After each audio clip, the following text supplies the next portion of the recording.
The smell hits me in the parking lot, same as always, and I still gag a little.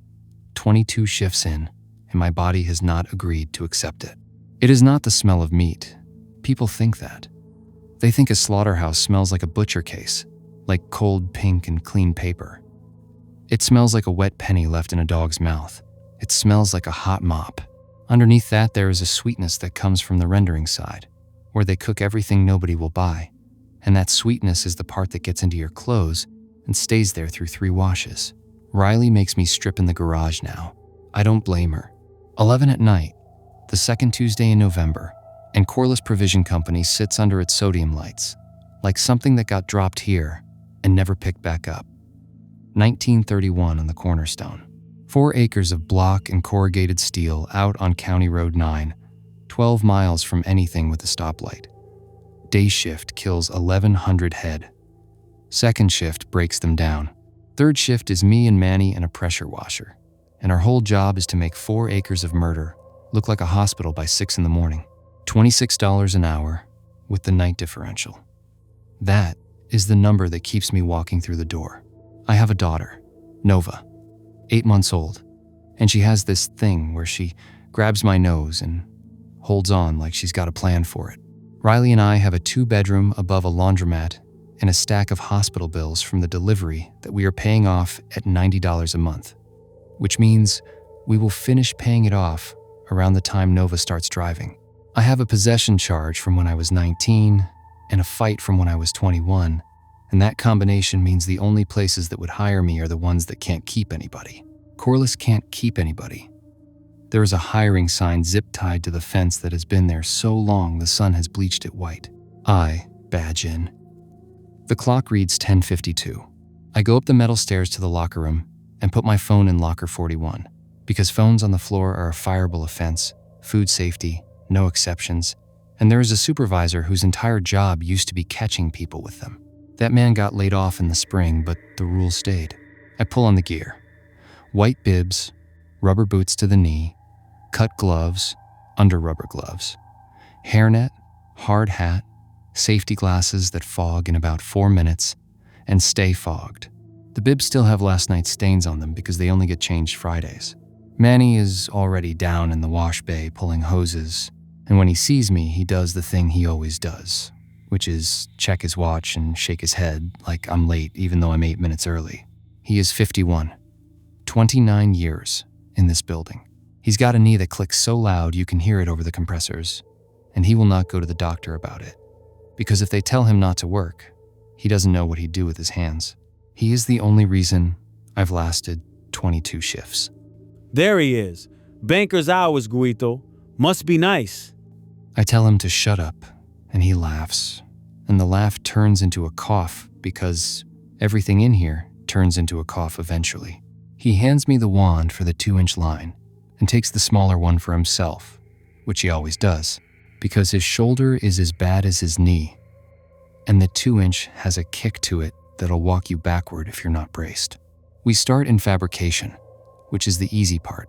Fabrication's where the halves come apart into cuts, and by the time we get to it, second shift has already scraped the tables and squeegeed the worst of it toward the trench. What's left is fat. Fat is the enemy. It goes waxy and white, and it clings to stainless like it has an opinion about it. And the only thing that moves it is water at 180 degrees, under 1,200 pounds of pressure. You have to understand what that does to a room. The heat turns everything to steam in about 90 seconds. The lights go to soft, yellow smears. Sound goes flat and close, like somebody put a pillow over the world. You can be 6 feet from another person and lose them completely. I work the tables, Manny works the floor. We don't talk for 40 minutes because you can't, not over the hoses, and that's fine. There's a rhythm to it that's almost decent. Blast, sweep, blast, sweep. Watch the fat come off in sheets and slide toward the trench and disappear. Around midnight, we shut down and go to foam. Foam is the alkaline detergent that sits on the surfaces and eats what the water couldn't. It goes on thick and yellow-white, and it smells like a swimming pool that somebody died in. You leave it 15 minutes. That's break. We sit on the pallet stacked by the door to the dry storage, and Manny takes the foil packet out of his lunch bag and unwraps 4 tamales and hands me 2 without asking whether I want them, which is how it's gone every night since my 2nd week. His wife, Inez, makes them. Pork and green chile. They're wrapped so tight, the corn husk leaves lines on them. He's got a photo taped inside the crown of his hard hat, laminated, edges gone soft. His daughter Alma at her graduation. She's in nursing school now, in Grand Forks, 3rd semester, and Manny will tell you about it whether you asked or not. She calls me Sunday, tells me she got the top score on the whole pharmacology exam, the whole class. I say, mija, that's because you're smart. She says, no, Papa, it's because I studied, which is smarter than smart, right? Anybody can be smart. Studying is a decision. I tell him that's the most Manny thing I've ever heard, and he grins around a mouthful. Then he points his fork at me, which is the tell, because when Manny points a fork at you, he's about to say something he's been chewing on all week. You listen. You got, what, a year of this in you before your back starts? Then 2 more before you stop noticing the smell, and that's the bad one, kid. That's the one to watch for. The day you can't smell it is the day you sign something. He tells me about the community college in Bemidji, says there's a maintenance certificate program, 11 months, and the plant will pay for part of it if you file the form with HR, and he has told me about this form 4 separate times, because he does not believe I have filed it. I have not filed it. I keep meaning to. He knows I haven't. He just doesn't say so, which is worse, because instead, he says he'll bring me the paper on Thursday, and he will, because he brought me a paper on gout when I complained about my toe, and he brought me a used car seat when Nova outgrew hers. 15 minutes is up. We rinse fabrication and move to offal. Offal is where the shift stops, being a job, and starts, being an endurance event. Offal is the room where everything that isn't muscle gets separated. Paunch, pluck, liver, heart, lung, tripe. The room runs at 40 degrees during production, but they kill the chillers for washdown, so it comes up to 60, and everything in it starts to relax and let go. There's a hopper in the north wall that drops directly into the rendering screw. There are 4 stainless tables with lips like troughs. There's a floor drain every 8 feet, and every one of them is a 6-inch cast iron throat with a basket strainer sitting in it. Second shift does not clean offal. Second shift stacks it. We come in, and there are 3 combos. Those are the big plastic bins, waist high, wheeled, sitting against the wall, full past the fill line. The top layer has gone the color of old brick. Underneath, it's still wet. I start on the tables. The first blast takes off a slurry of grease and blood and half-liquid tissue, and it comes off in a wave, and you learn very fast to hold the wand low or that wave comes back at your face. Manny works the drains. He goes down the line and pulls each basket strainer and dumps it into a 5-gallon bucket. That's the part I hate the most, and he knows I hate it, and he never makes me do it. Somewhere around 1 in the morning, he stops. I don't notice at first. The steam is thick, and I've got the wand roaring and I'm in the corner working a table leg where the fat builds up in the weld seam. It's the silence that gets me. His hose has been off for a while. I shut mine down. The room goes quiet except for the drip and the far-off hum of the rendering cooker, which never shuts off, ever. 24 hours a day, 365. He's crouched over the drain nearest the hopper with his hood pushed back. I walk over. My boots make that suck-pop sound in the standing water, and there is more standing water than there should be. It's up over the sole. That drain isn't taking. He's got the basket strainer in his hand, and he's holding it under the drop light. There's a tooth in it, not a cow tooth. Cow teeth are big and flat and yellow like piano keys, and I have pulled about 9,000 of them out of these baskets. This one is small and white, with a squared-off crown. And on the chewing surface, there's a silver filling with a little pit worn into the middle of it. Neither of us says anything for a second. Then Manny reaches into the basket with 2 fingers and separates the mat of tissue. And underneath the tooth, there's a piece of gum still attached to it. Pink, a wet strip of it, maybe an inch. with the ridge texture you'd see in a mirror. I hear myself say something. I don't know what.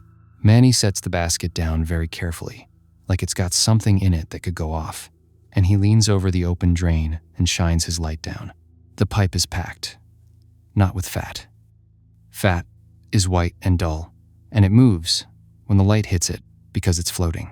This is dense and dark, and it fills the whole 6 inches like something was pushed down there and got stuck at the bend. And while we're both looking at it, it moves. Not floats, moves. It rotates maybe a quarter turn. Deliberate, the way a shoulder rolls.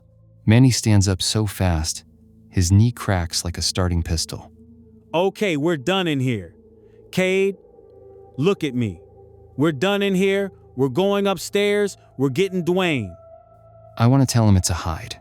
Sometimes, a piece of hide gets in the trench, and it'll roll when the water moves. I actually get the first word out. Then, the drain burps. That's the only word for it. A wet compression of air comes up out of the pipe hard enough to lift the standing water in a ring around the opening, and with it comes a smell that is not the plant smell. The plant smell is blood and grease and chlorine. This is the smell of a jar of something in the back of a fridge that nobody opened for 2 years, but hot, and thick, and it gets in behind your teeth. Manny grabs my sleeve. We go. We leave the hoses charged and lying in the water, which is a thing you never do, and neither of us says a word about it. The stairs to the office mezzanine are on the far side of Kill. You have to cross the Kill floor to get anywhere in this building. That's the design. Everything else hangs off it. Kill is a room the size of a church, and the ceiling is 30 feet up, and the whole thing is built around the chain. The chain is a rail system that runs a loop around the perimeter with hooks hanging off at every 4 feet. Hooks are what they call gambrels, and they're each about 2 feet of forged steel shaped like a wide V, and they weigh 11 pounds apiece. 1,100 head a day come through here, hanging off those. The chain is off at night. It hangs dead. We come through the swinging doors, and Manny stops so hard, I run into his back. Every gambrel on the line is swinging, not swaying. Swinging in a long, slow arc, all of them, together, in time. Steel on steel, making a sound like 100 small bells muffled under cloth. There is no draft. There cannot be a draft.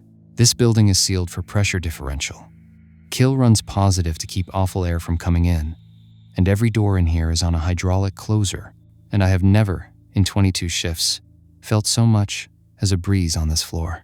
Manny puts his arm out across my chest like my mom used to do at a hard stop. Walk the wall. Don't go under the rail. Don't touch nothing hanging. We walk the wall. It takes maybe 90 seconds to get across that floor, and it is the longest 90 seconds I have ever spent. The bells keep going. The drop lights over the viscera tables sway a little, and their shadows crawl up the block wall and back down, up and back down.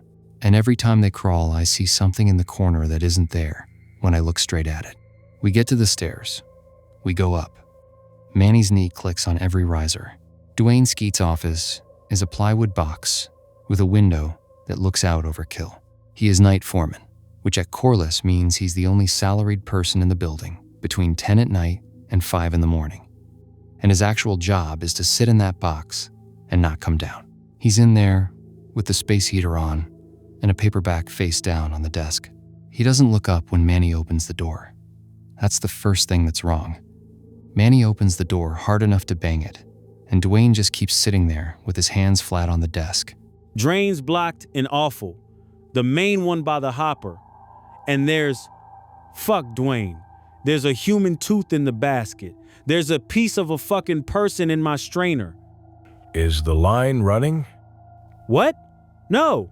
Nothing's running. It's washdown. Well, then finish the shift. Manny goes off. He goes off in 2 languages.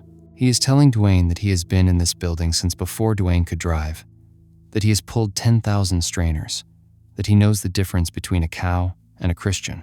And Dwayne sits there through all of it, with his hands flat on that desk, and he does not blink enough. I'm looking at him the whole time. There is something wrong with his face, It's the same face he's had every night, sagging and gray with a razor bump on his neck. But it is arranged wrong, like a man wearing his own expression on a delay. When Manny finally runs out of air, Dwayne speaks, and he speaks to me instead of Manny, which he has never done. Kid, 1986. They put the new rendering system in. Cooker, screw, the whole line. To do that, they had to dig out under the west end, and they hit the old sump from the original 1931 build. It'd been sealed since before the war. You want to know what 40 years of blood does when it can't drain. Manny says his name. Just his name, like a question. Dwayne keeps going. He hasn't moved his hands off the desk. It doesn't rot. That's the thing nobody expects. It doesn't rot. It organizes. And it has been eating the runoff from this plant for 40 years, and it has never once had to come looking. You keep the drains open. You keep the barrels going down the west chute on Fridays. You finish the shift. That's the whole job. And every foreman since Bud Kessler has done it, and I have done it for 9 years. And tonight, you pulled a strainer and you looked. Manny grabs the phone off the desk. It's a landline, beige, older than me. He gets it to his ear, and I watch his face change, and he holds it out to me. And I take it, and there's no dial tone. There's a sound like wind in a culvert. Under the wind, there's a pulse. Slow. Slower than a heart. I put it down. I say we're leaving. I say it out loud, and Dwayne finally moves. He turns his head to the window and looks down at Kill and the swinging gambrels, and he says the thing that takes the floor out from under me. Doc's on a timer, boys. Everything locks at midnight for biosecurity. Front turnstile, too. It opens at 5. It's 1:20 in the morning. Our phones are in the locker room on the other side of the mezzanine, and I turn to go get them, and that's when the lights go. Not all of them. The plant has emergency circuits, and they hold the exit signs, the strips over the walkways, a few of the high bays on the backup panel. What dies is Kill. The whole main bank over that room drops out at once with a sound like a can crushing. And 30 feet below us, that space goes from a lit room to a black hole with a few red exit letters floating in it. And then the chain starts. You can't mistake it. The chain running is the loudest mechanical thing in this building. A grinding clatter of trolley wheels on rail that you feel in the floor plate, and it takes about 4 seconds to come up to speed. Every gambrel on that loop begins to travel. Dwayne stands up. He is smiling, and it is not a smile. It's just what his face is doing. Manny hauls me out the door by the back of my bibs. We go down the stairs, not to Kill, to the catwalk over the west side, because Manny is thinking clearer than I am. The catwalk runs above the rendering department and comes down at the maintenance shop. And the maintenance shop has a personnel door to the outside with a crash bar. And crash bars are fire code, and fire code does not care about a timer. That is the plan. It is a good plan. We get 11 steps into it. The catwalk is grating. You can see straight down through it, 30 feet to the rendering floor, which is a maze of insulated pipe, and the long green housing of the screw conveyor and the cooker itself, which is a horizontal steel drum 40 feet long that sits there rumbling and radiating heat you can feel through your boots from up here. Halfway across, Manny stops and grabs the rail. The screw conveyor hatch is open. That hatch is bolted. 8 bolts, quarter turn, and it is bolted because what's inside is an auger the diameter of a truck tire that turns at 11 RPM and reduces everything that goes into it to a paste before it hits the cooker. The hatch is standing open, and the bolts are gone, and there is something coming out of it. The first thing I see is the arm. It comes out and lays itself along the top of the housing to take weight, and it is 9 or 10 feet long, and it is not one arm. It is arms, dozens of them, bundled and grown together lengthwise, like a rope made of rope. Cow forelegs with the hide still on in patches, the knuckly rise of a hawk, and in among them, pale and thinner, human. A forearm with a watched hand, a hand at the end of the whole assembly with too many fingers, all of them different lengths, all of them working. The rest of it comes out after. I have no good way to describe the size. It fills the space between the screw and the cooker, which is maybe 12 feet, and it fills it side to side. The body is a mass of tissue that has been packed and compressed and knitted together for 4 decades, and it has a grain to it, like meat has a grain, and you can see where it's been pulled and where it's been fed. There are hides worked into the surface, black and white patches gone gray with age. There are ribs, not a rib cage, ribs, hundreds of them, laid in like shingles across the back in overlapping rows, so it moves the way a pine cone moves, and there are faces, not on it, in it. Down along the flank there are hollows, and in the hollows there are faces, and they are not looking at anything. Some are mostly bone. One near the front is fresh enough to have eyelashes. The head is the worst part, and the head is barely a head. It's a wedge, built out of jaws, cattle jaws, mandibles, stacked and fanned and hinged, so that when it opens in 4 directions at once, and the inside of it is lined with molars and rings going back, and the teeth are grinding against each other with nothing between them, and the sound is like a rock tumbler. It has no eyes. It doesn't need them. It lifts that wedge and turns it toward the catwalk, and I understand it is smelling us. Run, mijo, go! I run, and I get maybe 15 feet before the whole catwalk lurches, and the sound behind me is metal tearing out of block wall. I go down on the grating and skid, and I roll over, and Manny is behind me, and the arm is up over the rail, and it comes down across the walkway between us. It doesn't grab him. It sweeps. 10 feet of braided limb takes the section of catwalk he's standing on, and it just goes. The whole span. 6 bolts sheared, and Manny drops. He does not fall 30 feet. That would have been mercy. He falls about 12, and he hits the top of the screw housing, and I hear his hip break from up here, a sound like a green branch, and he slides down the curve of it and lands in the trough beside the open hatch. He's screaming. He's screaming my name. I'm flat on the grating with my arm hooked through the rail because half of what I'm lying on isn't attached to anything anymore, and I'm watching him try to drag himself with his hands, and his legs aren't coming, and the thing rises up over him and holds there for a second, like it's considering. Then the mouth comes down. It takes him from the waist. The jaws close and there's a pressure sound, a deep, wet crunch that I feel in my molars, and Manny's scream stops in the middle of a syllable and comes back out as something else entirely. His arms are still going. They're going hard, hitting at it, and the rings of teeth are turning and he is going in, and his blood comes out around the seam of that mouth in a sheet and runs down the ribbed flank and into the seams, and the thing shudders like a dog getting scratched. I watch his hard hat come off and roll into the trough and settle upside down. The photo is taped in the crown. Alma, in a blue gown, laminated, smiling. His right hand is the last thing. It comes up out of the mass, and it opens and closes twice, and then it goes. I'm making a sound. I don't decide to.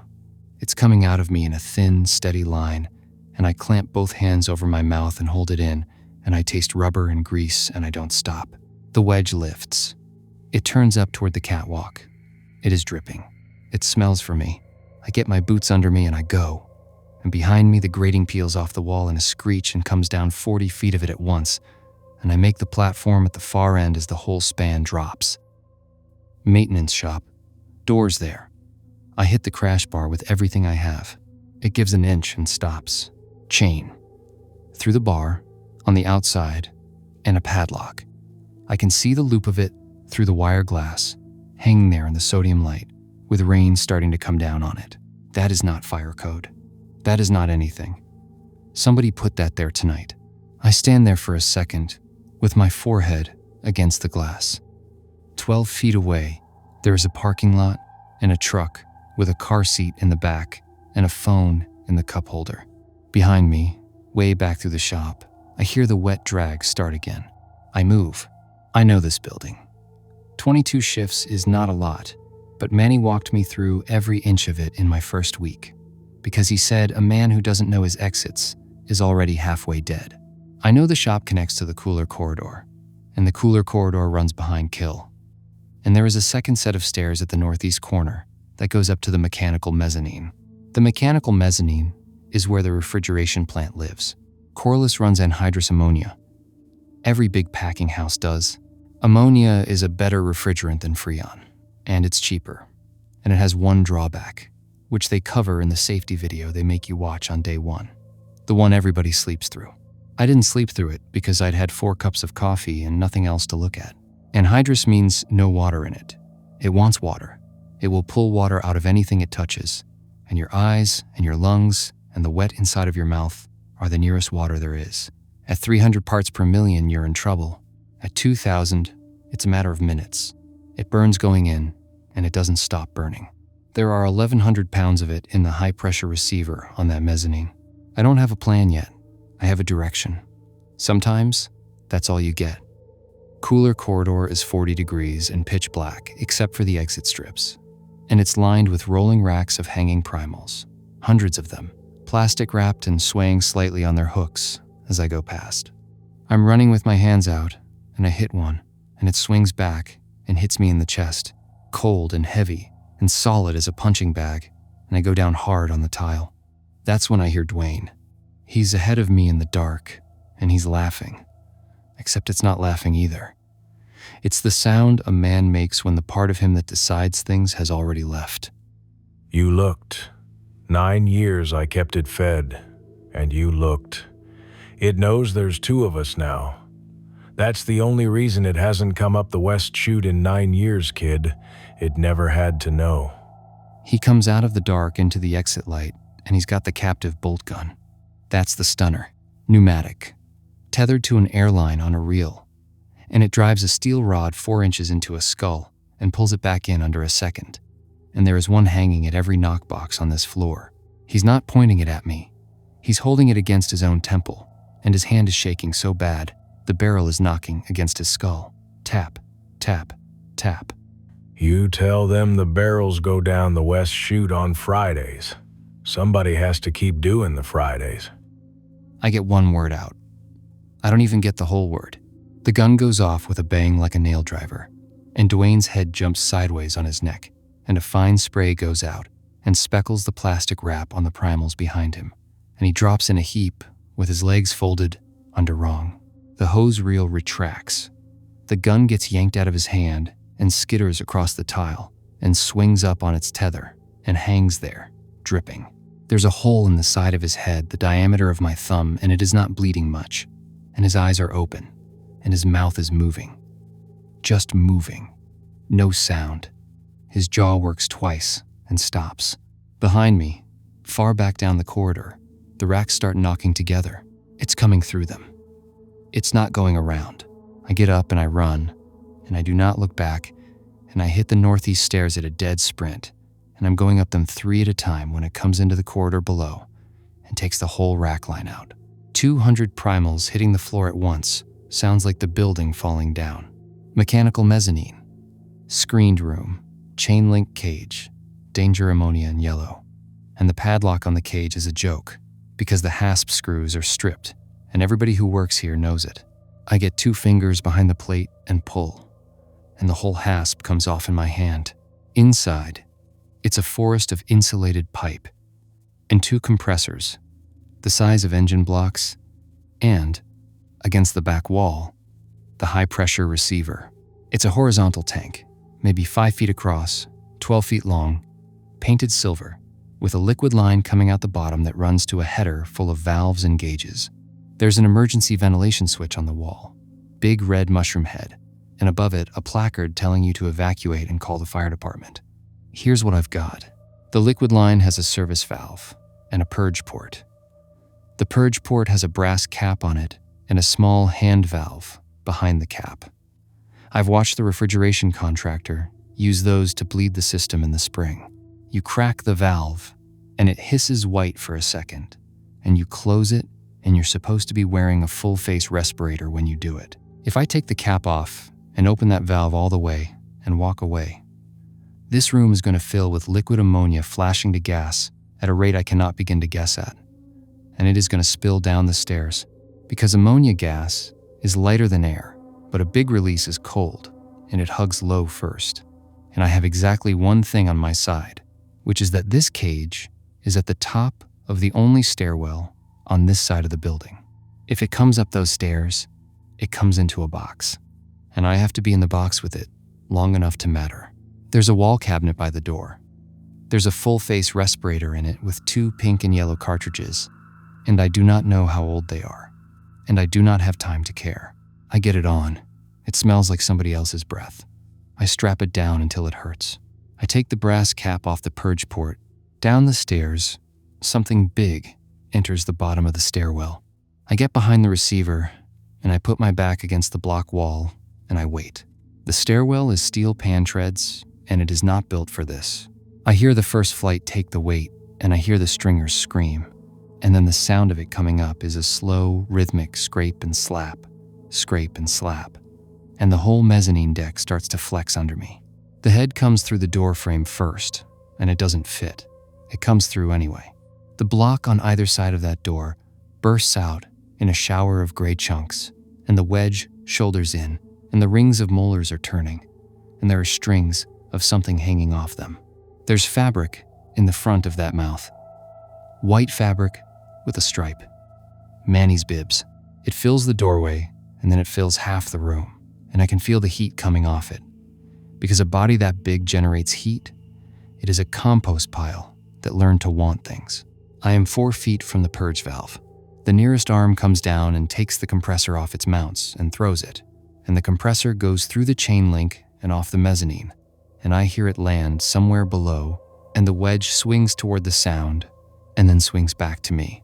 Faces are moving along its flank.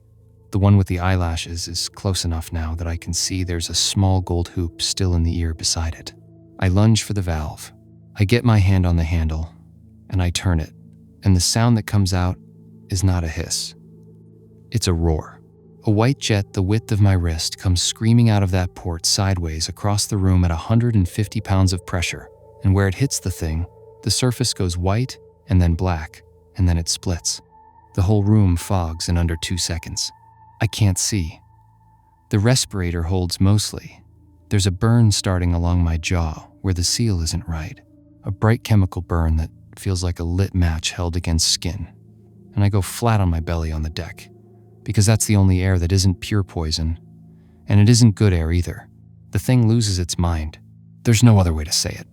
It does not have lungs, not really, but it has 100,000 square inches of wet exposed tissue. And every bit of that tissue is water, and the ammonia is taking it. It thrashes. It takes out the second compressor, and the header, and the pipe above it, and when it hits the header, something else lets go, and the roar doubles. It hits the wall behind me, and the wall comes in. I'm crawling. Fog, white, total, and I can't see the door. And I'm going by memory, and by the vibration in the deck plate, and something the size of a cow's leg comes down beside my head, and I feel the deck punch down 4 inches. Then my hand goes over the edge of the stairs, and I go down them on my chest and chin and elbows, all 3 flights, and it is the best thing that has ever happened to me because gravity is faster than crawling. Bottom of the stairwell.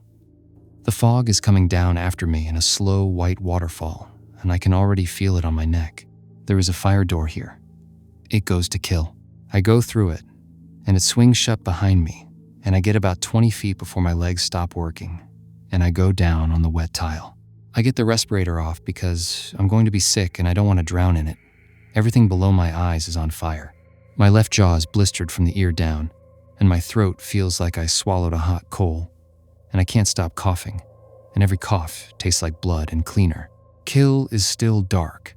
The chain is still running. Bells overhead, endless. And I'm laying there on the floor of a room where 1,100 animals a day die.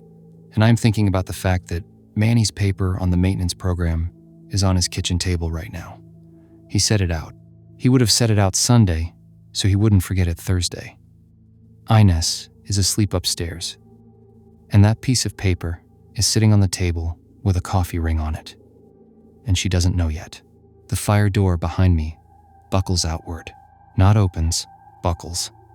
The steel pillows out from the middle, and the hinges start to walk out of the frame. I get up. I don't remember deciding to. I'm just up, and I'm running across the kill floor under the moving chain, and I am not walking the wall because there is no time to walk the wall. And gambrels are coming past me in the dark at head height, and I take one across the shoulder that spins me most of the way around. There's a light ahead. Gray, not yellow. Different. It's the hide dock, the big roll-up on the east end where the hide truck backs in, and it is chained down like everything else. But the man door beside it has a window, and the window is glass, and I am done with doors. I grab the fire extinguisher off the wall bracket at a full run. Behind me, the fire door lets go completely, and I hear it hit the tile flat. I hit the man door window with the base of the extinguisher, and it's wire glass, so it doesn't shatter. It just cracks and sags, and I hit it again and again, and the fourth time the whole pane comes out of the frame in one piece and drops outside into the rain. I go through head first. Wire glass leaves an edge. It opens my left forearm from wrist to elbow, deep enough that I see something white in there before the blood comes, and it takes a long strip out of my thigh going over the sill, and I land on wet asphalt on my ruined arm and scream into it. Rain. Cold rain, straight down, and the sodium lights, and my truck sitting 40 feet away. Inside the building, something reaches the door and stops. It doesn't come through. The opening is a 30-inch man door, and I am on the other side of a foot of poured concrete and cast frame, and it hits that frame twice, hard enough to move the wall, and then it stops hitting. I drag myself backward across the lot on my heels and my good elbow, leaving a smear. The rain keeps opening up, and I get my back against the truck's rear tire, and I sit there in the water, and I can't stand up. The plant is quiet. The chain has stopped. The only sound is the rain hitting the roof of the office trailer, and the rushing of the storm drains, taking it all away. All that water, off 4 acres of roof and lot, down into pipe. And then, out of the broken window, calm and clear and close, as if he's sitting beside me, I hear him. Cade, mijo, come help me up. Come help your papa up. It's him. It's every bit of him. The way the E in mijo goes up at the end. The small laugh he puts under things when he doesn't want you to worry. It's not a recording.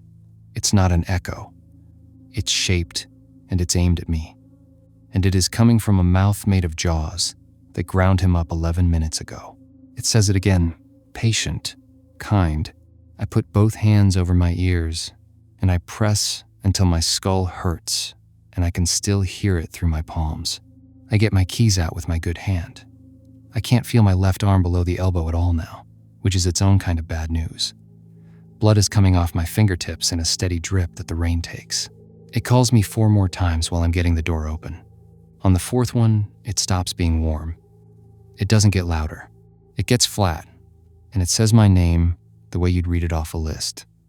And that is the sound I am going to hear for the rest of my life. I get in. I start the truck. The car seat is behind me, and there's a pacifier on the floor mat, and a receipt for diapers stuck to the cup holder, and my phone shows 2 bars and 4 missed calls, all Riley, because Riley always calls at 1. I put it in gear, and I drive through the gate arm. I make it 3 miles before I have to stop, because the arm is worse than I thought, and the wheel is slick, and I'm starting to see the edges of things go soft. I pull under the shoulder by the grain elevator on County 9, and I call 911, and I tell the woman, there are 2 men dead at Corliss Provision, and one of them is Dwayne Skeet, and one of them is Manny Ortiz. And Manny has a wife named Inez on 4th Street, and somebody has to go to her before the news does, and she keeps asking me to slow down, and I can't, because if I slow down, I will have to hear it again. They airlift me out of Wickham County that night. Ammonia inhalation, chemical burns to the face and throat, 70 stitches in the arm, 2 units of blood. Riley is there when I come up out of it. She's got Nova on her hip, and Nova reaches for my nose with the whole hand, and I make a sound that I am not proud of, right there, in the bed, in front of everybody. They tell me Corliss shut down for 4 days. 4 days. There were state inspectors and OSHA and a sheriff's investigation and a company statement that used the word tragedy twice and the finding was an ammonia release caused by catastrophic mechanical failure, with 2 fatalities. One of them, a suicide by captive bolt. They found Dwayne. They did not find Manny. They found his hard hat in the trough beside the screw conveyor, with the photo still taped in the crown. And the report says his remains are presumed to have entered the rendering system during the confusion. Presumed to have entered the rendering system. Nobody at the state has explained to me why the drain in offal was packed solid with tissue that came back as human on 3 separate samples, or where those samples came from, and the answer I got when I pushed was that the samples were compromised by cross-contamination during collection. Corliss reopened on the 5th day. They ran 1,100 head. They are hiring. I'm home now. It's been 16 days. Riley has been unbelievable. She sits with me at 4 in the morning when it happens, and she doesn't tell me it isn't real, which is the thing I would not survive somebody telling me. I filed the form, the one for the maintenance program at the community college. I mailed it myself, on paper, in an envelope, 11 months, starts in January. I sat in the truck outside the post office, and I told him, out loud, that it was in. The funeral is Saturday. There's a casket and there's nothing in it, and Ines wanted it that way and nobody argued.